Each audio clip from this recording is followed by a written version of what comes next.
Bonjour, Bonjour. donc on a reçu votre vidéo, on a réussi à vous recontacter. Qu'est-ce qu'on peut dire de cette vidéo? Enfin, on trouve qu'elle est très dangereuse. Qu'est-ce qui a pu vous motiver à faire ça?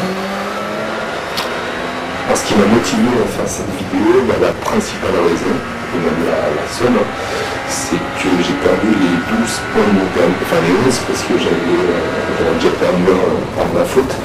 J'ai perdu donc les 11 points qui me restaient sur mon permis, et donc mon permis, à cause d'une erreur de gendarmerie, police. Et donc j'ai perdu mon emploi suite à ça parce que j'ai besoin du permis pour travailler. Et j'ai perdu aussi 5 000 euros puisque c'est ce que m'ont coûté les avocats qui m'ont permis de le récupérer. Donc je l'ai perdu en tout 3 ou 4 mois puisque les avocats m'ont permis de le récupérer. Mais j'ai eu aucune excuse de qui que ce soit. Mon emploi, j'ai dû le retrouver par moi-même. Parce que donc, l'État ne reconnaît évidemment jamais ses erreurs. Donc cette vidéo est aussi dangereuse, inconsciente soit-elle, comme la plupart des gens, à raison sans doute. Cette vidéo montre qu'on peut très bien conduire comme ça et ne rien avoir. Ce qui montre donc avant tout, parce que c'est l'objectif de la vidéo, ce qui montre que les radars ou la répression actuelle, tout ce qui va avec, Jules et compagnie, ne s'attaque pas aux bonnes cibles, puisqu'on peut, comme je le démontre là, conduire comme ça sans être inquiété, alors que celui qui va apprendre, c'est l'automobiliste ou n'importe qui, le motard, le fort routier, enfin bref, qui roule à 102 au lieu de 90. Alors peut-être que là, il y aura des répercussions, mais si j'en ai, ce sera uniquement parce que j'ai publié la vidéo, il faudra vraiment m'en trouver. Je suis sûr que j'aurais conduit comme ça, ou j'aurais même filmé, mais sans diffuser la vidéo, j'aurais bénéficié d'une totale impunité.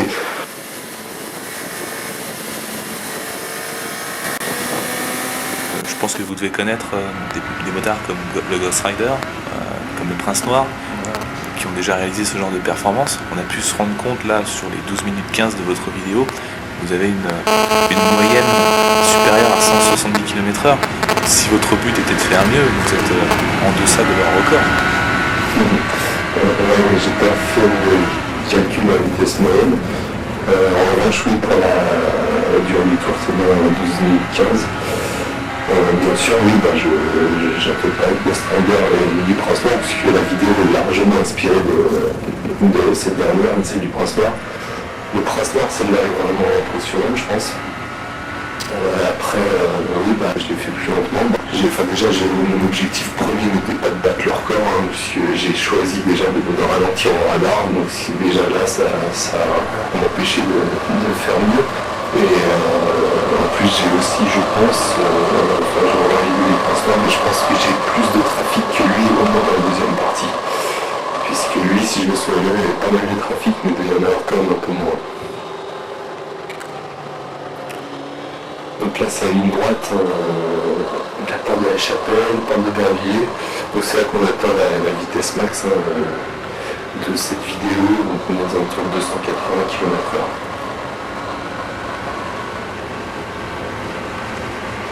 Alors là, on a voulu faire un clin d'œil à Ghost Rider, justement, qui est le détenteur du record. Donc je dirais pas si c'est le vrai Ghost Rider, puisque même moi, je ne peux pas en être sûr, puisque son identité n'a jamais été dévoilée.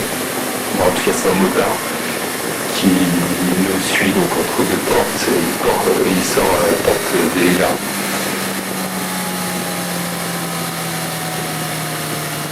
Vous ne trouvez pas que vous mettez la vie des autres en danger en roulant à cette vitesse?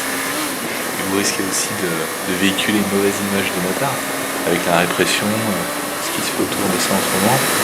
La mise en danger des autres motos, je pense pas que ce soit le cas, enfin en tout cas pas là. Ça fait longtemps que je suis dans le niveau de la moto. J'ai vu évidemment des cas où des automobilistes ont été blessés par des motards, mais c'était jamais dans des cas semblables à ce qu'on voit là. C'était toujours à des intersections, parce que la moto arrivait de côté, ou alors un choc de face. Dans des cas comme le mien, même des gens qui roulent très vite en moto rebondissent sur la voiture parce qu'ils ont eu le réflexe de l'éviter, ils sont donc projetés et ils ratent toujours le côté, ils sont poussés par la voiture mais pas le côté, il n'y a pas un choc de front. Le seul cas où j'ai vu des chocs de front comme ça, c'est vraiment contre des poids lourds, parce que là ça prend évidemment toute la largeur de la route, mais le poids lourd, c'était bien qu'il a raison dans ce cas-là. Et il faut savoir aussi que une moto, même lancée à 200, fait moins de dégâts qu'un poids lourd à 38 tonnes lancé à 50, ou même qu'une voiture lancée à 80. En plus, le poids lourd de la voiture ne pourra pas se faufiler ni freiner en cas de changement de fil dans une véhicule. Et vous ne vous estimez pas plus dangereux qu'un autre automobiliste alors? Dans la base, vous avez sans doute plein de gens de la 160 en voiture qui sont largement aussi dangereux que je peux l'être là, même plus. Parce que les dégâts qu'ils feront, eux, seront largement pires. Mais là, vous passez quand même très près des autres automobilistes. La vitesse est quand même très élevée sur certaines portions du périphérique. Et il y a quand même énormément de trafic à cette heure-là. Moi, je vais pas faire la nuit pour le rendu de la vidéo.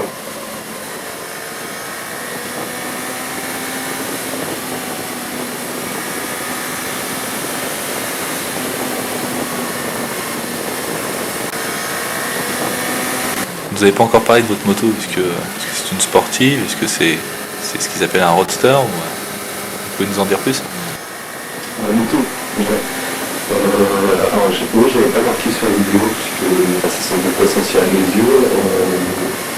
C'est un GSX-R 1100 de 90. Donc, c'est pas une moto toute jeune. Je crois qu'à peu de choses près, ça va être celle la même que le Transport, parce que lui, je crois que c'était une 89, il me semble. Donc voilà, c'est une moto qui a 20 ans.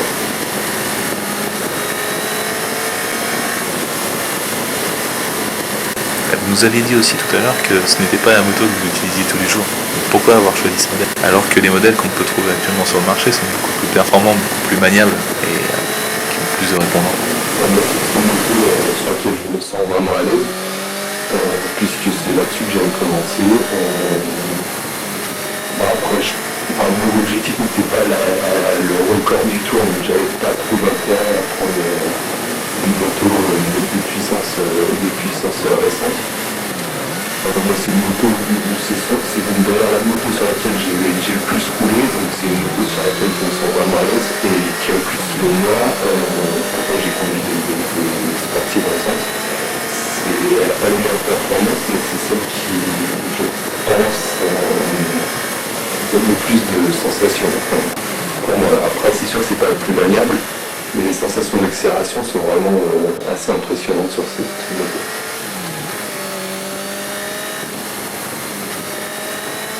Sur votre vidéo, on ne voit pas apparaître votre compteur kilométrique. Et pour quelle raison vous ne l'avez pas filmé? On n'a pas filmé le compteur parce que on s'est dit que si ça tournait mal, que ce soit l'accident ou une filature par la police, ça a évité d'avoir une preuve de la vitesse. Parce que c'est une circonstance aggravante, je pense, de filmer un compteur. Et puis je pense pas que ça apporte énormément dans la mesure où déjà ça libère de l'écran, même plus le paysage, du moins le périphérique, sans avoir la moitié de l'écran du bas prise par le compteur. Et en plus, on voit bien que la vidéo va vite et il suffit, comme vous l'avez fait justement, de chronométrer la durée de la vidéo par rapport à la distance passante pour la vitesse moyenne et voir que ça va vite. Et puis de toute façon, c'est pas un chiffre sur un compteur qui va représenter le réel danger. C'est assez subjectif, la vitesse. Un automobiliste ou 200, ça va lui paraître énorme. La plupart des motards, je pense, c'est déjà monté à 200 et se rend compte qu'on y est très rapidement avec ce genre de moto. Donc après, la vitesse n'est pas vraiment parlante, c'est plus la vitesse par rapport au paysage, à ce qu'on peut voir à l'écran.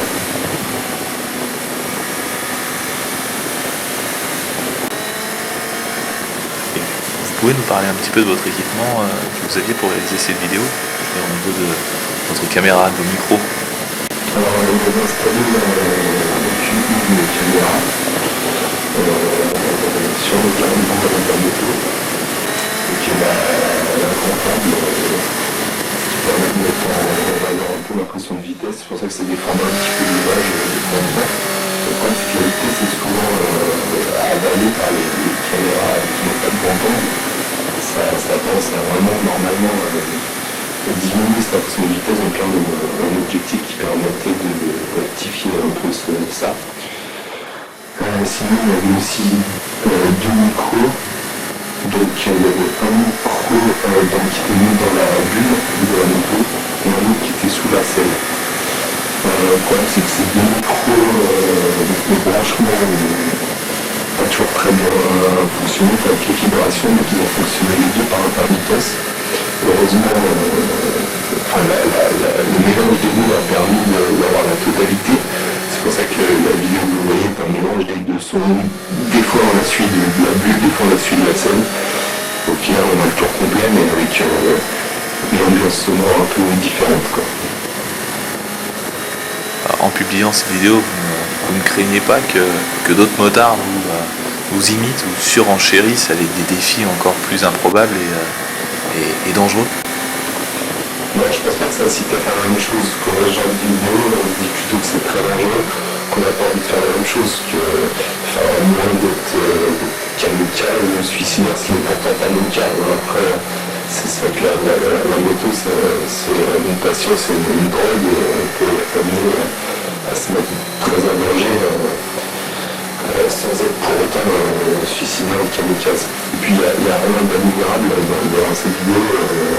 Il n'y a pas les gens qui font ça. À l'inverse, on peut admirer les champions de MotoGP.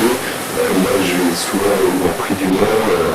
À chaque fois qu'on va sur la route, il y a énormément de motards qui conduisent comme ils conduisent sur circuit parce qu'ils viennent de voir les champions, ils ont envie de faire la même chose. Là, ça incite à mon avis davantage et c'est tout aussi dangereux.